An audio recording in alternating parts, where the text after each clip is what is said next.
మంత్రులతో sub committee వేయటం జరిగింది.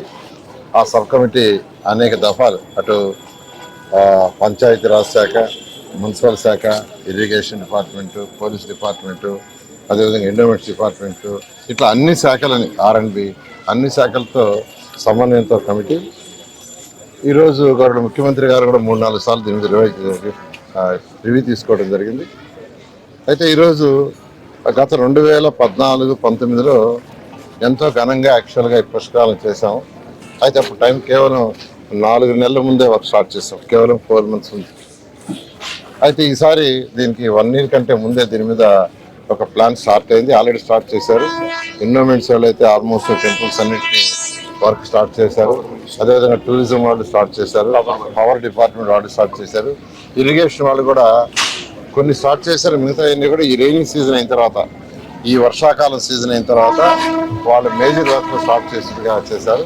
త్వరలో R&B వాళ్ళు కూడా యాక్చువల్గా టేకప్ చేశారు. ఈ నేపథ్యంలో మున్సిపల్ శాఖలో గత వారం ఇక్కడికి రావడం జరిగింది. ఇక్కడ ఉన్న ప్రజాప్రతినిధులతో, మంత్రులతో వాళ్ళందరితో డిస్కస్ చేశాను. వారి రిక్వైర్మెంట్ అన్ని డిస్కస్ చేశాను. గౌరవ ముఖ్యమంత్రి గారికి చెప్పడం జరిగింది. 580 కోట్లు ఈరోజు విజయవాడ మున్సిపల్ కార్పొరేషన్లో పుష్కరాలకు సంబంధించి ఏదైతే వర్క్స్, రోడ్లు వైడనింగ్ కానీ, రోడ్లు కానీ, వాటర్ కానీ, ఒకసారి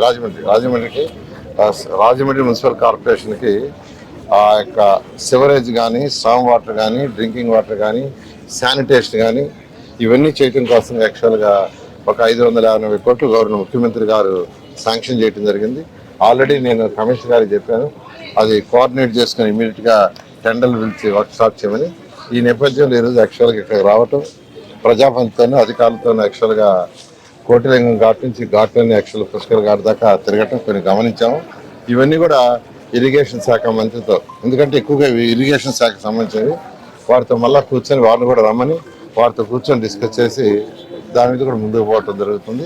ఈసారి కనీసం పోయినసారి అయితే 4,80,00,000 సుమారుగా వచ్చారని ఎస్టిమేషన్, ఒకే రోజు 60 లక్షలు వచ్చారని, ఈసారి ఒకే రోజు 1 కోటి దాకా భక్తులు వస్తారని ఎస్టిమేట్ చేస్తున్నారు. దానికి తగ్గట్టుగా సెక్యూరిటీ కావచ్చు, పోలీస్ కావచ్చు, అకామిడేషన్ కావచ్చు, పార్కింగ్ కావచ్చు, ట్రాన్స్పోర్ట్ కావచ్చు, దాని మీద కూడా యాక్చువల్గా గ్రూప్ ఆఫ్ మినిస్టర్ డిస్కస్ చేయడం జరిగింది.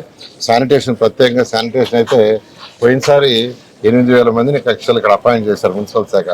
ఈసారి 15,000 కావాలని, ఆల్రెడీ 15,000 మంది కావాల్సి వస్తుందని శానిటేషన్ సంబంధించి చెప్పడం జరిగింది. పోలీసు 30,000. ఈ విధంగా దీన్ని యాక్చువల్గా ముఖ్యమంత్రి గారి యొక్క ఆధ్వర్యంలో ఇది చేస్తున్నా. ఖచ్చితంగా ఈసారి ఎటువంటి అవాంఛనీయాలు జరగకుండా ఈ పుష్కరాలను ఘనంగా చేయడం జరుగుతుంది. ఈ టెక్నో ఒలింపియాడ్, సివోస్పార్క్, మెడిస్పార్క్ వంటి ఆధునిక అకాడమిక్ ప్రోగ్రామ్స్ ద్వారా విద్యార్థుల్లో లాజికల్ థింకింగ్, సైన్స్ అవగాహన మరియు విశ్లేషణాత్మక నైపుణ్యాలను అభివృద్ధి చేస్తూ CBSE అండ్ స్టేట్ బోర్డు కరికులంలలో అత్యుత్తమ ఫలితాల సాధనకు దృఢమైన పునాది వేస్తోంది నారాయణ.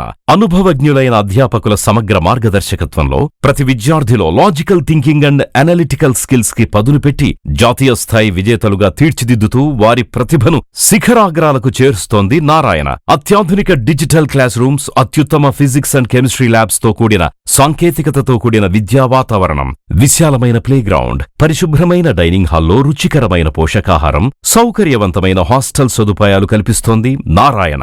2026-27 విద్యా సంవత్సరానికి అడ్మిషన్లు ప్రారంభం.